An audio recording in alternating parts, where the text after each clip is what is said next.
Bonjour, bonjour à toutes et à tous. Je vous fais la suite de la petite histoire d'hier, alors, comme promis. Ok? Alors voilà, je vous ai expliqué hier, en fait, je vous ai parlé un peu de comment on pouvait faire pour stocker l'énergie, qu'il y avait différentes façons de faire, qu'il y avait des façons tout à fait naturelles comme dans l'arbre, dans le bois, qui stockent l'énergie solaire, que les matériaux pouvaient aussi emmagasiner la chaleur et la restituer tranquillement aussi, et que sur cette base, donc sur cette base de l'énergie passive, on pouvait construire des maisons qui n'ont pas besoin de chauffage parce que leur masse intérieure, à l'intérieur de l'isolation, elle est telle qu'elle permet de restituer une chaleur correcte tout au long de l'année.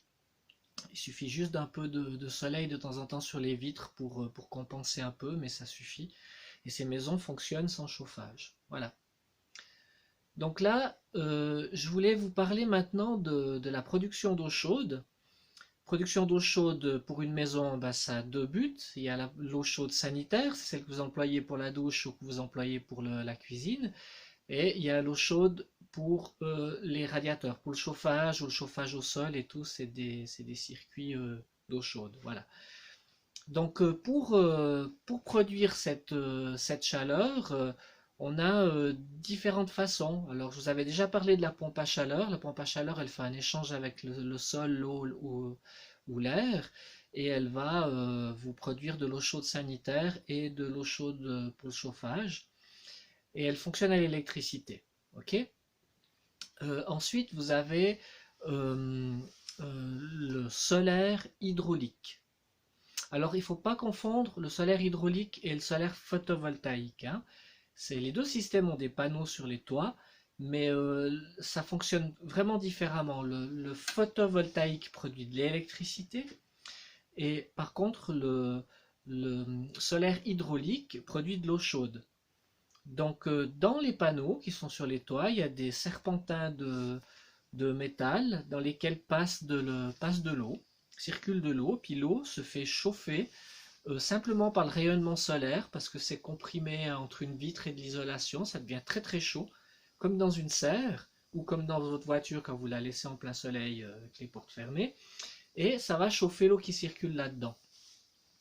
Cette eau qui a été chauffée comme ça par le soleil, elle peut ensuite être stockée dans une grande cuve et elle va, par un système de bain-marie, elle va vous chauffer votre eau chaude sanitaire pour la douche et puis elle va aussi produire de l'eau plus tiède pour le chauffage.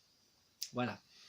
Donc l'avantage du solaire hydraulique, c'est que vous pouvez stocker l'énergie que vous avez produite.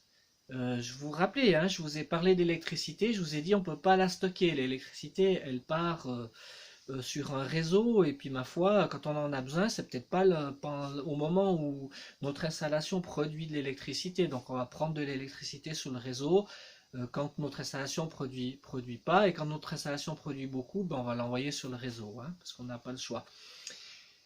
Parce que c'est une énergie alternante, pardon. Alternante, ça veut dire que ça produit quand il fait beau et puis ça produit pas quand il fait pas beau. Donc là, même chose pour l'hydraulique solaire, ça va produire de l'eau chaude quand il fait beau, puis quand il fait pas beau, ça va rien produire. À la différence que l'eau chaude que vous aurez produite quand il fait beau, vous allez la stocker, elle est là-dedans. Elle est chez vous. Elle est là, sous la main.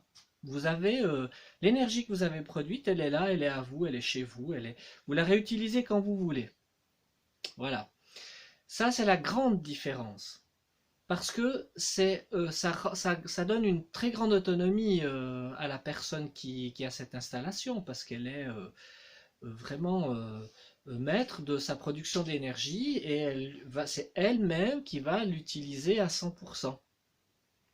Avec le système de production d'électricité photovoltaïque, donc comme vous ne pouvez pas stocker cette énergie part dans le réseau, et comme cette énergie est alternante, l'éolien aussi, quand il n'y a pas de vent ça ne fonctionne pas, il faut forcément une source d'énergie, une production d'énergie complémentaire qui, elle, puisse être produite quand on en a besoin.